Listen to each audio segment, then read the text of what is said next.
Okay, so you want to make a how-to video with a little more shelf life than your typical PowerPoint presentation. Of course, there's never any one size fits all for these sort of things, but here's one way to do it. I'm going to show you how to make a how-to video using iMovie. Okay, first things first. You got to have something to talk about. In this case, I'm talking to you about talking about something, recording it, and making it look pretty.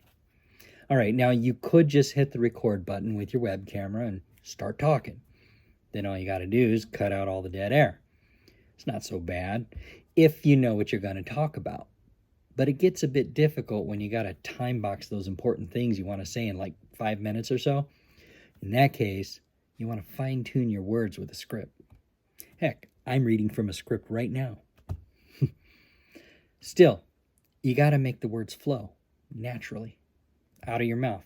No, really, just keep reading it back to yourself out loud until it sounds right. Then when you're ready, hit the record button and don't worry if you got a face for radio. You can always cover it up with screenshots and fancy graphics later on. Once you got that video recording of you saying all the things you want to say, and more importantly, the audio, save it onto your Mac. Yeah, unfortunately, iMovie is only available on a Mac. And maybe I should have mentioned that a little earlier. Moving on. Next, you'll want to punch up your words with fancy graphics and maybe a silly picture or two. Go back through your script, line by line, and highlight those important words, the ones you want stuck in people's minds. Now, it doesn't matter exactly how you create the images. You can layer them up in Photoshop or Illustrator or even PowerPoint. Maybe grab a screenshot or two. Heck, you can even share your screen in a Zoom meeting with yourself and hit the record button. If you're feeling extra fancy, you can drop a few bucks in stock images or video. However you end up making them, gather all your screenshots and assets together and plop them into that same folder on your Mac, and now you're ready to put it all together in iMovie. All right, the next thing we're going to do is open up iMovie. So the great thing about iMovie is if you've got a Mac or an iPad, you get this software for free. Okay, now that you've opened up iMovie, all you got to do is click on the big old Create New button. We're going to make a movie. And here you go, there's your interface. The next thing we're going to want to do is go navigate to that assets folder that I created and pull all those assets in. You can just click on the folder name and import all the files. All right, so all the files have been brought in. And now what I want to do is I want to find the one file that has the audio file. If all you did was record audio, that's good too. We're going to find that audio file or the video with the audio, and we're going to drag it down here onto the main timeline.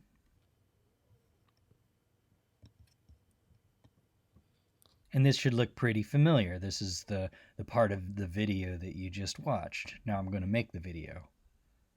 In iMovie, you can kind of zoom in using this little zoom bar, or you can take your trackpad and kind of expand or contract. Now the first thing you want to do before you start adding the special effects is you want to actually edit the audio file or this video file and make sure that you've got rid of any dead air that you have. For the most part, I think I recorded this well enough in one take, but I think I've got a little bit of dead air at the beginning. Okay, so you want to make a how-to video. All right, so there's me taking a deep breath. So I think if I zoom in, you can see a little bit of dead air right there. This might be a good time to clip. So if you right-click or if you have a trackpad, you're holding down 2 fingers and clicking at one time, you can see the split clip option or Command B. And what that does is it just simply clips it. And then you hit the delete button and delete it. So let's play it and see if it sounds right at that spot. Okay, so you want to make a how-to video. That works for me. And then what I'll do is I'll check the very end of the file and see if there's any dead air at the end, probably where I'm hitting the stop record button. I think that's a good place to trim it.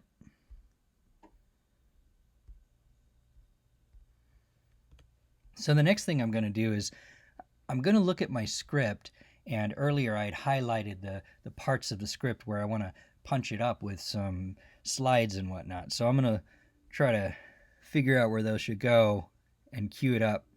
So I'll do an easy one here. I'm going to take this. This is the title, How to Make How-To Videos Using iMovie. Okay, so what I think would be cool is if I actually put that slide where I say those words. Of course, there's never any one size fits all for these sort of things, but here's one way to do it. I'm going to show you how to make a... So right about there. So I'm going to take this image asset and I'm going to drag it down. I'm holding the button as I drag it.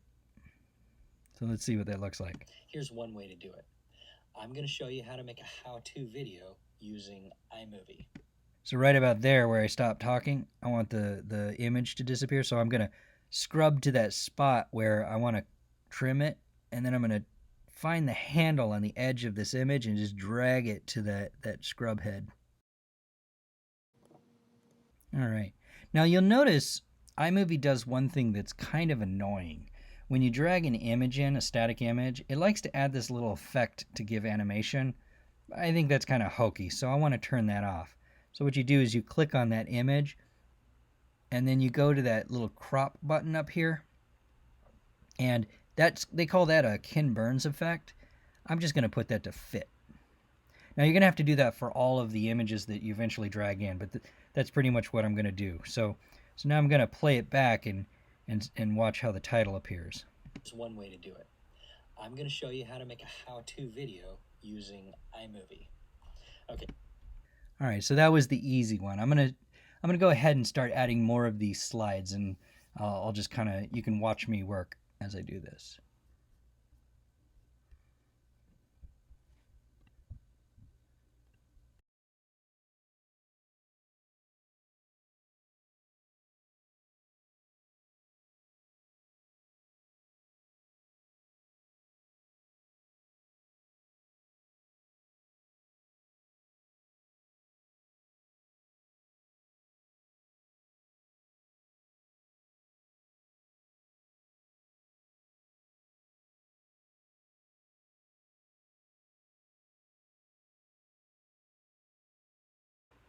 Okay, so what I've done here is I went ahead and took a screen recording where I'm scrolling through me searching how-to videos on YouTube. I thought that would be a nice accent to me talking about making how-to videos. What I did was I drug the video sort of to that spot in the video where it punctuates the word how to, or when I said make a how-to video, that's when I wanted the how-to video to appear, so that in your brain, as you're hearing the word make a how-to video, you're seeing how-to videos to kind of punch it up. So now we have a little video that complements me talking about making videos, and I got a little title card right here. So when you're ready to see it all together, you want to go ahead and actually play it. You can hit this play button right here. Okay, so you want to make a how-to video with a little more shelf life than your typical PowerPoint presentation. Of course, there's never any one size fits all for these sort of things, but here's one way to do it. I'm going to show you how to make a how-to video using iMovie.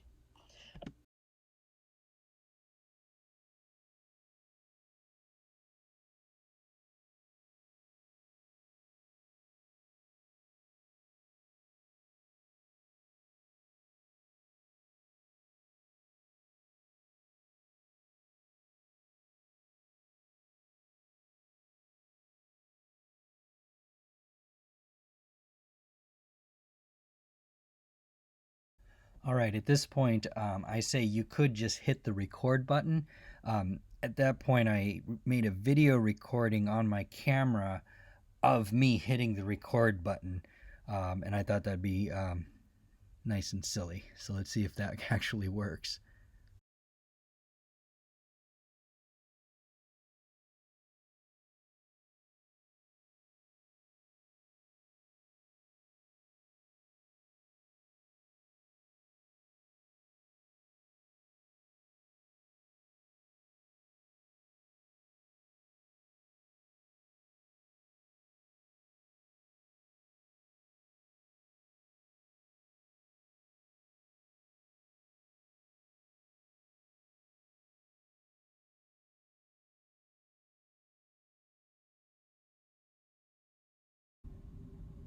Okay, iMovie a lot of times lets you bring in files that are larger than the screen. So at that point, you want to figure out how much you want to crop the screen or not.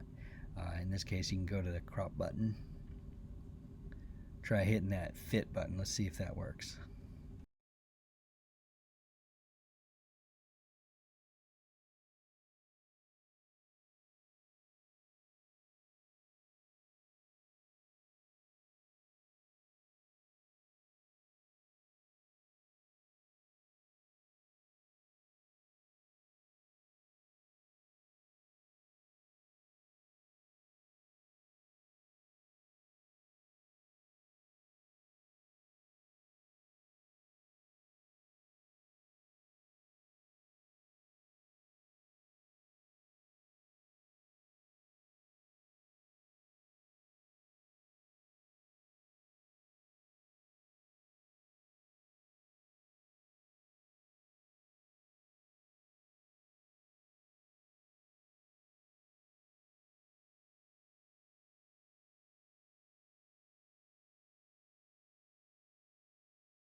All right, now you could just hit the record button with your web camera and start talking.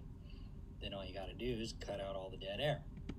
All right, so you just saw me shifting these things back and forth and playing around with the different trim size. And the real thing I'm looking to do is I want those images to change when some meaningful words are said, kind of have that rhythm of my words match the rhythm of the images, or rather the rhythm of the images match the rhythm of the words.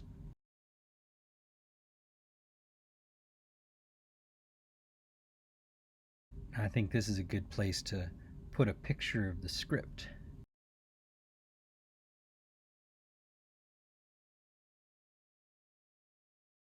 Just as a reminder, when you pull an image in, it wants to use that silly Ken Burns effect, and I try to turn that off by going to that cropping button and setting it to fit.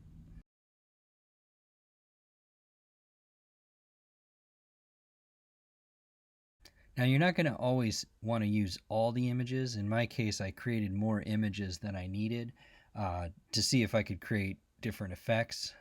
So it's better to be over prepared than under prepared. For example, I created this blank page for the title to see if it would work to give some added punch. And maybe I will. Let's see if it works.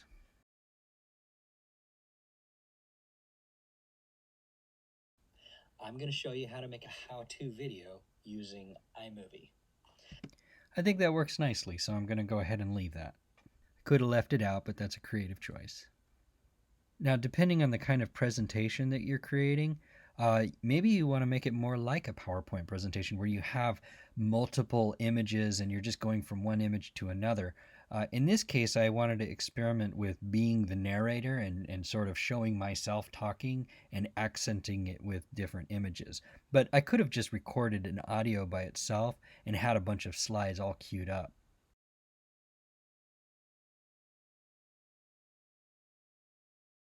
All right, so I tried something silly, and I don't know if it's going to work, but again, that's the creative process. I made it a video of me using one of those emojis or from your iPhone of me saying the words, and we'll see if this works. Hit the record button. You can always cover it up if you got a face for radio. You can always cover. Now I notice that I have an audio file on this dragged in image as well. So I'm going to see if I can mute this one. And I do that by going to the audio and clicking on the little mute button. Video.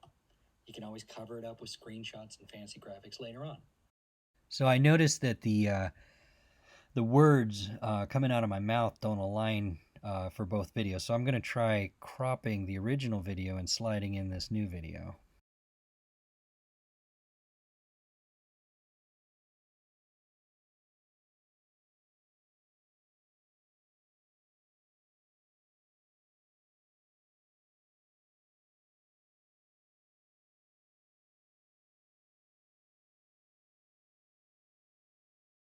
All right, the transition's not perfect, but I think the joke is worth it, so we'll just go with that. That's right. Then when you're ready, hit the record button and don't worry if you got a face for radio. You can always cover it up with screenshots and fancy graphics later on. Once you got that video recording of you saying all the things you want to say, and more importantly, the audio,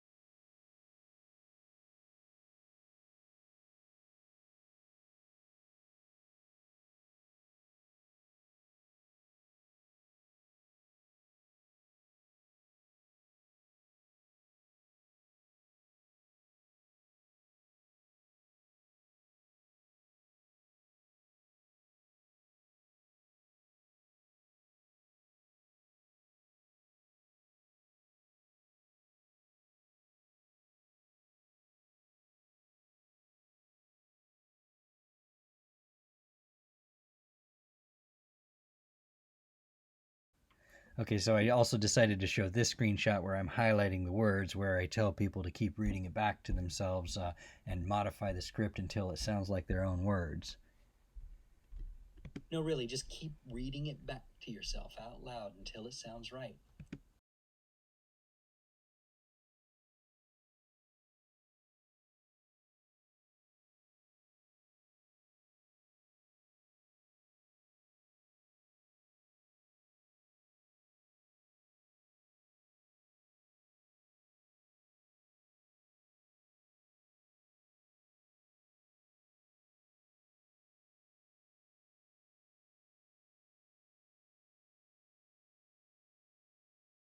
Okay, so what I did was I took a screenshot of the Adobe Photoshop startup and then the Adobe Illustrator startup, and I dragged those images into PowerPoint and used the PowerPoint effect with the little skewing and the shadowing.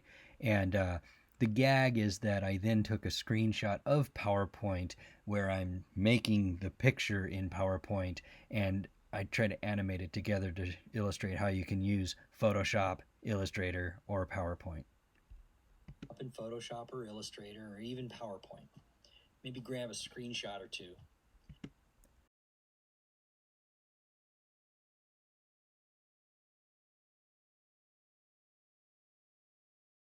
So what I did here was I started a Zoom meeting and then I went to hit the record button, and before I did that I posed so that it looked like I was pointing at the record button, and then I took a screenshot. It's not terribly sophisticated, but I'm just going for the gag. You can even share your screen in a Zoom meeting with yourself and hit the record button. If you're feeling extra fancy, you can drop a few bucks in stock images or video. Okay, now once you have everything all lined up, it's a good idea to watch your video all the way through and make sure it flows the way you want it to. Okay, now that I'm ready to save my file, I'm going to select all the assets that I want to export, and I'm going to click on this little export button. And then there's an export file. I could just email it or upload it to YouTube, but that's cutting corners a little bit for my taste, so I like to save it locally and verify that the file is good. So I'm going to click the export file button, and it's going to give a name, whatever you named the project. If you don't like that name, you can change it here, put a description. It's not really very important because if you upload it to YouTube, you're going to probably change the names and your thumbnails and whatnot a little later. Double check that the resolution's what you like. What I like to do is also double check the length of the movie. It tells me that I actually selected all of the pieces of the movie. Sometimes you accidentally have just a single asset and it'll be like a 10-second long movie because you selected the wrong thing. And exporting takes a little while, so you want to try to get it right the first time. And then all you have to do is hit next, and it's going to ask you to find where you want to save the movie. All right, so now this is the part where you wait. There's going to be a little spinner up here, and depending on how long your movie is and what quality you set it, that little pie is going to fill up, and when everything's done, the file will be saved to your disk.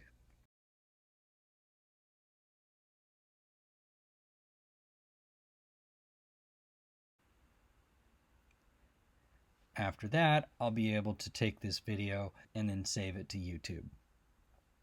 And that's all there is to it.